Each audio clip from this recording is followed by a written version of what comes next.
Hey, what's up? This is Steve Cardenas, aka Rocky the Red Power Ranger, And Jeff Barrazzo, Trent Fernandez-Mercer from Battle Thunder. and you are watching Team Venom Media.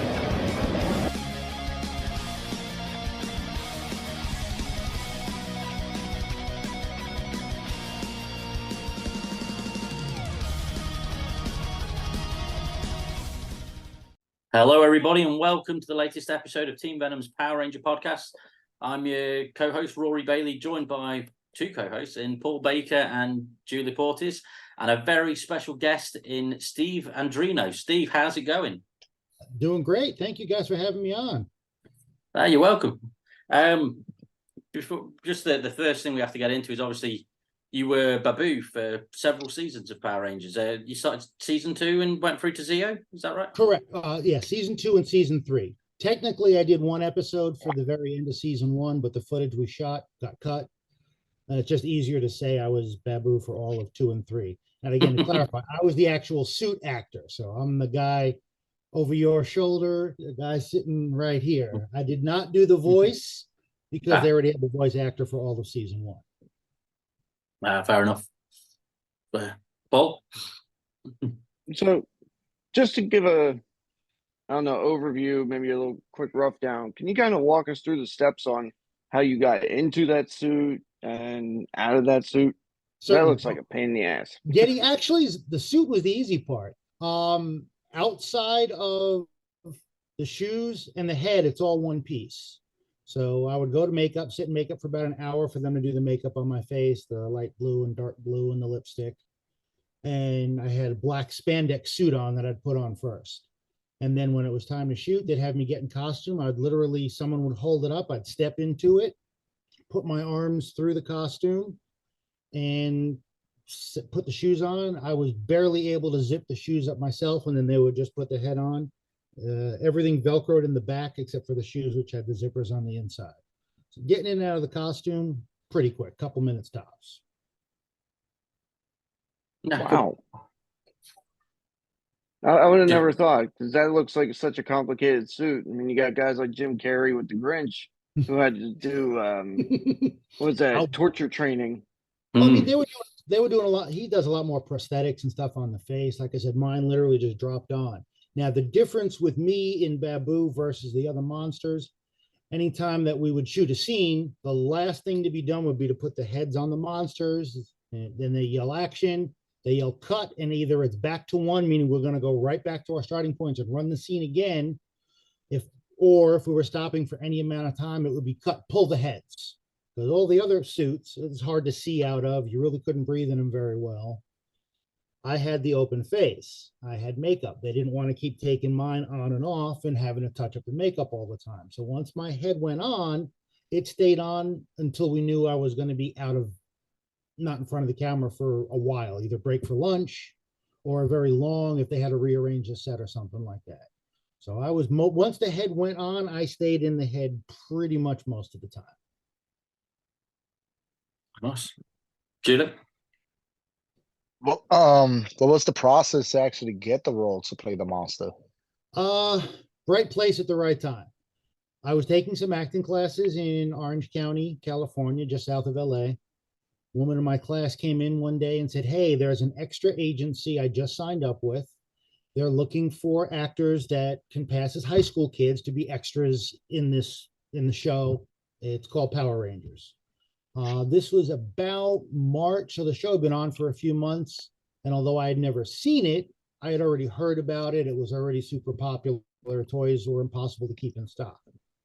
I went down and signed up with the agency. The next day I got called to say, "We need you the next 2 days to shoot." My first day down there, they actually wanted me in punk clothing. The character they had me in mind for as an extra, I was in detention with Bulk and Skull, me and 2 other kids. Well, because of that, that's the only scene they shot me in. I spent the rest of the day sitting around doing a whole lot of nothing. They actually said, "Hey, we need somebody to be a monster next week. You need to be about 5'10". And of course, everybody in Hollywood lies about their height by an inch or two. And you need to have a size 10 shoe to fit the costume. They actually tried it on somebody else first and like, nah, weren't happy with the fit. Steve, why don't you try it on? I tried it on, fit pretty well. They asked if I was okay with makeup, and I said, yeah, I've done stage work before, so I'm used to makeup. That's fine. They said, great, we'll give you a call on Monday and tell you where you need to be on Tuesday. Now, mind you, I've been on set for maybe 6 hours at this point. I have not seen the show. I have no idea who this character is. They call me on Monday. We go to location on Tuesday to shoot the scene. And this happened to be, like I said, the scene for episode 59 that ended up not making the final cut. But we're shooting on the beach. It was a scene where Squat and I dig up the dark power coins to use to turn the putties into the evil Rangers. Okay. Getting makeup at 8 o'clock. By 9:15, 9:30, we're ready to shoot. Done by 11 o'clock. And I'm all, okay, guys, thank you so much. That was great. If you guys need me again for this monster, let me know. And they go, what are you talking about? I said, well, if this is if you need me for this monster or there's other monsters on the show, I really had fun. They're like, Steve, this is a regular character on the show. You're it now. Like, okay. And then a couple weeks later, they called me. We started shooting the scenes with Lord Zed, and that's when I realized, okay. And then I started taping the show to watch, and I get, okay, now I understand what's going on. They got rid of the Rita. Now Zed's going to be the new head villain. Got it. Nice. Well, That definitely. with you, I know you did quite a few quite a long stint as Baboo and whatnot. One of the things that I noticed you've been doing recently is Baboo's Monsters review on YouTube Yes, as well. that's true. How did that come about, and where did your idea come from? Well, the idea started probably, I want to say in 2019. I did a Power Morphicon Express convention in Pasadena, Texas. Usually the main shows in California every other year. It was starting up a traveling show, and I did the first one, and then COVID kind of wrecked it from progressing any further. But because I was a last minute addition, I was actually around the corner from the rest of the guests. So I was really the first person in Artist Alley, and I was conversing with some of the artists there. Matt Frank, who, if anybody's into Godzilla and kaiju type art, should know, and Gaz Gretzky, who does channel Action Activator, which I've been on a couple times. And I got friendly with these guys, and we're talking, and I was talking about how the monsters are really the stars of the show, and the monsters need love too, which started to become my kind of slogan that I would sign autographs with. And I kept saying I want to do reviews, but I want to focus more on the monsters. But most channels you see, everybody wants to talk to the Rangers and who's the best Ranger and who is the best team leader and to me, first off, being a villain is always more fun. You have a lot more range, a lot more things as a villain. And as I've said on other shows, you can have a movie with monsters and no heroes. But you can't have a movie with heroes and nobody for them to fight. You just get a lot of shots of them sitting around doing nothing. So to me, it's the monsters that make the show, and then just where they come up with some of the costumes and the looks and the names for all of it. So I had the idea to start doing a review channel based on the monsters' point of view. And I just realized a little earlier today, I recorded another little short based on the last episode I did. Besides doing the review episodes, I've done a couple episodes talking about the mythology of some of the monsters, because some of the early monsters were Mighty Minotaur. So I talked about Greek mythology as it relates to the Minotaur. Just did an episode with King Sphinx. So we talked about Egyptian and Greek mythology as it relates to the Sphinx. I realized if I only do one show a week, it's going to be a year before I get to my episodes for season 2. So I think I need to start ramping up and doing 2 shows a week. But fair enough. Forward. No, I caught the one on King Sphinx and such, and the snippets that you were putting out on Facebook with the footage of the actual Egyptian Sphinx and such as well. It's very interesting stuff. Yeah, that's what I try to do it so people that just want to watch the Ranger episodes and get my input, great, that's fine. You don't have to sit through 5 to 10 minutes of me going into stuff that you might not find interesting. But if I do it as a separate video, of course, the option's still there. I'll take a look at it and see what you think. Yeah. Well, So can you kind of run us down through, like, what was your shooting schedule like? Were you guys shooting like a per episode basis, or since they had you guys in the costumes, were you shooting one episode, and then while they were shooting for the rest of that episode, you'd shoot another episode, or was the it basically chronological? The way it normally worked when we were shooting stuff in the studio, meeting at the Moon Palace, we would usually shoot somewhere around 5 episodes over the course of 2 or 3 days. Realistically, if I go back and look at episodes, 45 seconds of screen time was pretty close to my max. So it was a lot of generic footage, us standing behind Zed or Rita or Goldar while they're saying something. We'd usually get 1 or 2 lines per show. Now, when we're on location, totally different. That's usually a full day on location. Sometimes, like the first one I shot, it was only a couple hours. Sometimes it would be, 8, 10, up to 12 hours, depending on if we could get everything in before the light went away. Now, towards midway through second season, when they decided to bring back Rita, we shot the wedding episodes. Those 3 episodes took about 2 weeks to shoot, just the monsters. And that was shot while the main actors were in Australia filming the first movie. Yeah, okay. That kind of makes sense. Keeps the ball rolling on both ends of the spectrum there. Yeah, they were running a little behind on filming in Australia, so they decided to kind of up the monster parts a little bit and write a little bit more with us. They did actually shoot some of the actual footage for the episodes in Australia as well while they were shooting the movie, because they realized they were behind and needed to kind of get TV episodes out as soon as possible. Julip? Well, Julian. I think one of the questions that I always have is like, in the 90s they always follow the whole Monster of the Week formula. Mm-hmm. And I always thought, the older I got and I was like analyzing Power Rangers a little more deeper, I always felt like that was like a handicap, because like specifically Mighty Morphin, they never gained anything from destroying any other monsters for some reason. Like, in my opinion, like there was no character development afterwards. That's how I felt. Agreed. Keep in mind too, Mighty Morphin was a daily show as opposed to a lot of the newer seasons being once a week. And even then, it was only supposed to be 40 episodes, and they're using Sentai footage for all the fight scenes, unless the actors are in regular street clothes and you can see their faces. And then they had to add 20 episodes on top of that. Actually, from what I've heard from people on the crew and on the show, from the time I got there, they were wrapping the last episode when Fox Network called and said, we need 10 more episodes ASAP. Oh, wow. It took a week to write 10 new episodes and go through footage and figure out how to piece together. The first day of shooting the new episodes, Fox called and said, did we say 10? We meant 20. And this is what extending the first season? All extending season 1, exactly. Oh, wow. Which is why they ended up running out of Super Sentai footage. The Super Sentai footage, at least for Rita and the monsters. And even then, some of it was recycled and just redubbed with different lines. And they're like, let's create our own monster. Let's create Lord Zed. Well, if we're doing that, then we need regular people because we're going to need to reshoot everything with all the monsters. And for continuity purposes, they wanted one person to be Baboo. So I would look the same throughout. Yeah, nice.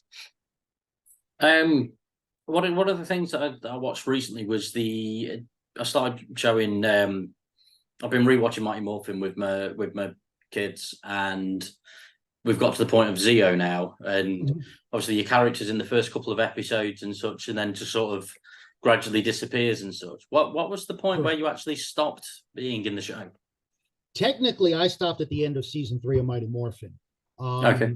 A month after I filming wrapped for the season, I got married and moved to Vegas.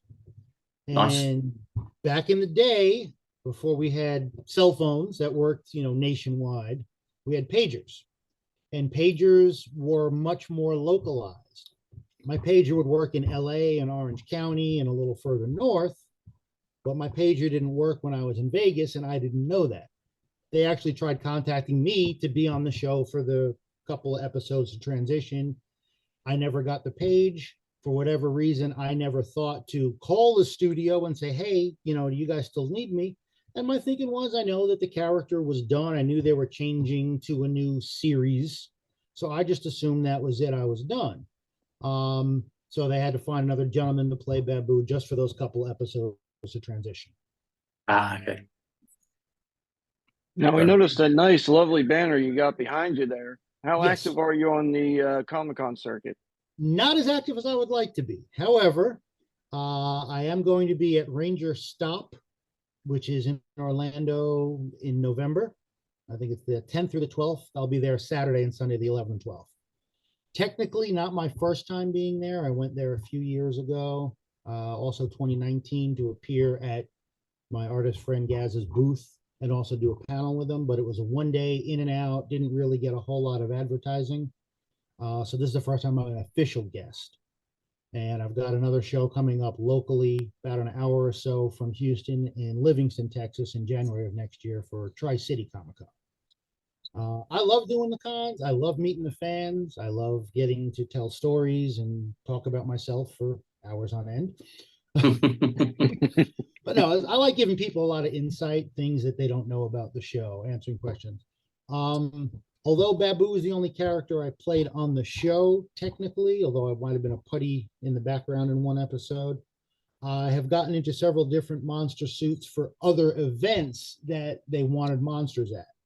For example, I was at the Fox Network Board of Directors meeting at the Beverly Hilton Hotel in the beginning of '95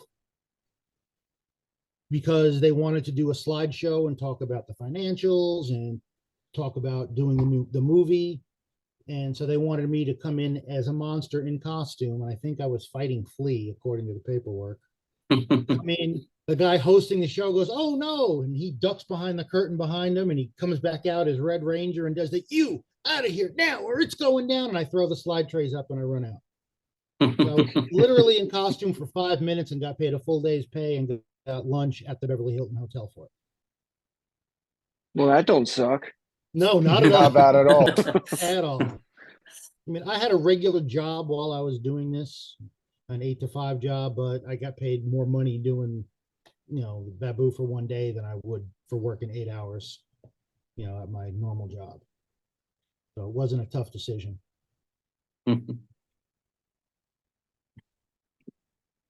Julip? And I'm just waiting on Hasbro and Lightning Collection to drop one of your figures. That's what I'm waiting for. That's what I was waiting for you to yes. say. That's the one. I was under the impression maybe get a Blue Ranger Baboon 2-pack, just like they did Scorpina and the Yellow Ranger. I always figured they were just going to do Squat and Baboo together because we were always together on the show. I mean, so many of the monsters of the weeks. They've got, Scorpina and Goldar and Finster and Zed by himself, and then Zed and Rita together with the wedding package. Yeah, I'm waiting. No, I believe that was like Scorpina's first ever action figure, because I believe somebody was telling me that they never released a Scorpina figure in the 90s. No, they did not. And as a matter of fact, for the original Baboo figure, this is my figure from the 90s with the original price tag on it. And to be honest, it took me about 3 to 4 months to find one, to even get it from the time I started doing the show, because wow, keep the toys in stock. Monsters not even the bad guys. Nope. I know you were saying about how you've been in suits for other events and whatnot as well. Have you been in suits for other movies at all, or TV shows, or was it purely Power Rangers? I've done some extra work on other TV shows. The highlight of them for me was ER, medical drama from the 90s. The time I was on it was a couple of years into it. George Clooney ended up becoming a big star from doing ER. And I was in a scene with him. Unfortunately, the way the scene was shot, you can see about this much of my shoulder, and that's it. But getting to meet him, when we did the scene and we blocked out it was me and another gentleman playing interns. We're supposed to wheel a bed out that had a kid in it. He comes in, says some lines to the kid, and we wheel the bed out. When he came onto set, when they were ready to shoot, and again, he's the star of the show at this point. He shook everybody's hand, every extra that was there that wasn't in this particular scene that was just hanging out behind the camera watching. He shook everybody's hand, said hi to everybody. Nicest guy in the world. To me, that was the highlight of not doing Power Rangers, but any other acting that I've done. I did do an independent movie called F Zone, which is the only actual Hollywood, independent movie I've been, quote, credited in. Now, technically, as the suit actor, I'm not credited in Power Rangers. The voice actor, Dave Mallow, was the one that was in the credits for all 3 seasons.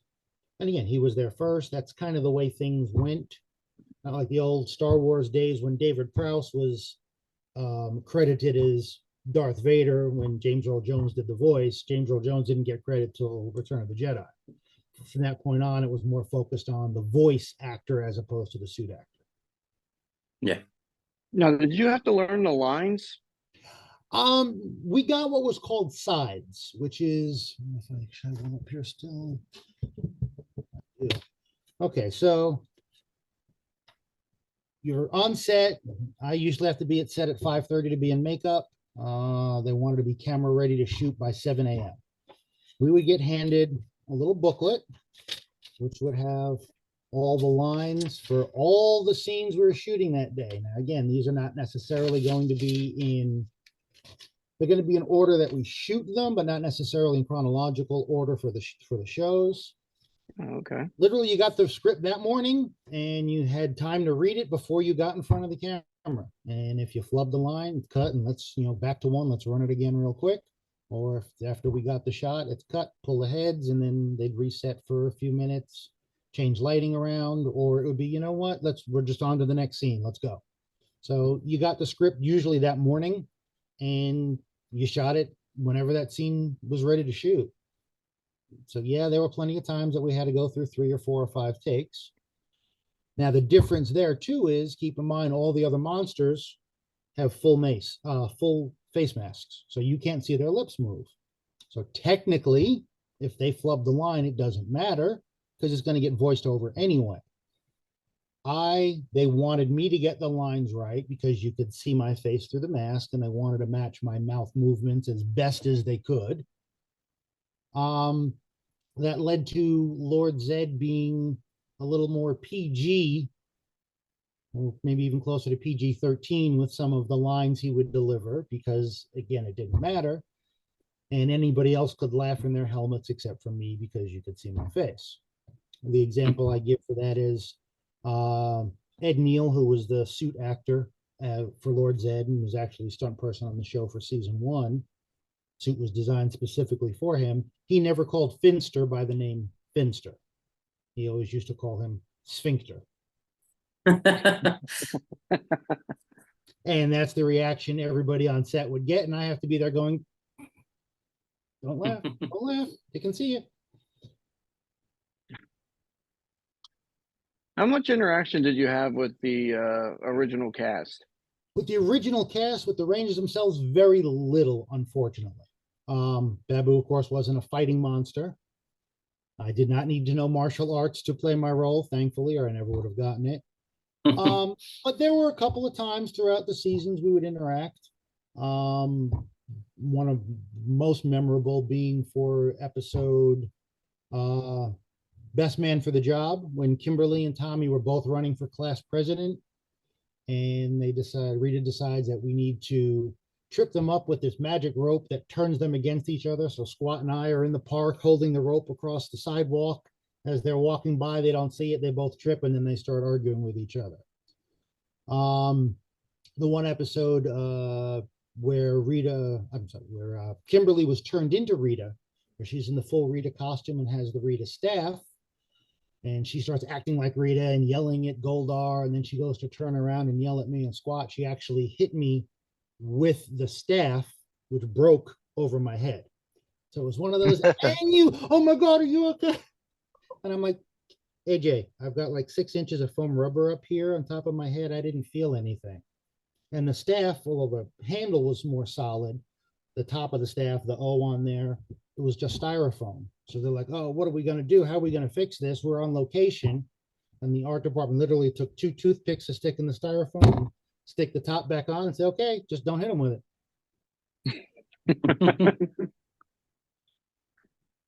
Yeah, Julip? Well, let's see. What will be besides the other monsters, who you had the most interaction with? I said Kimberly probably for those two. There were some generic shots of us in the background doing something where a bunch of them or several of them are yelling at us. One that comes to mind the most off of that would be the final face-off episode with the face stealer, where Rito, Squat, and I are trying to break into the museum to steal the urn, and they all pull up, minus Kimberly, actually. They all pull up to confront us, and the Tangas get sent after the Rangers to delay them long enough for us to go in and steal it. So that's about the only time I worked with all of them. I worked with Kat Sutherland one episode when she was still the bad guy. But mostly I'd say Kimberly, I think, was the one I worked with the most. Okay. Well, I could say Bulk and Skull, because I did a couple episodes with them too. I forgot. Always forget about Bulk and Skull, though. I think they had some of the funniest stuff in the show. Some of the most memorable scenes and things happening to them. yeah, definitely. Well, that's about all we've got time for. Thank you very much for your time, Steve. It's been absolutely awesome talking to you. Thanks again for having me. You're welcome. And we'll put the link for anyone that's watching this at home or listening to it via Spotify or Spreaker or any of the other platforms. We'll drop a link in the description for the episode for your YouTube channel for Baboo's Monster Reviews. Okay. But yeah, thank you very much. And you're welcome back on whenever you like. Thank you guys for having me. And remember, monsters need love too.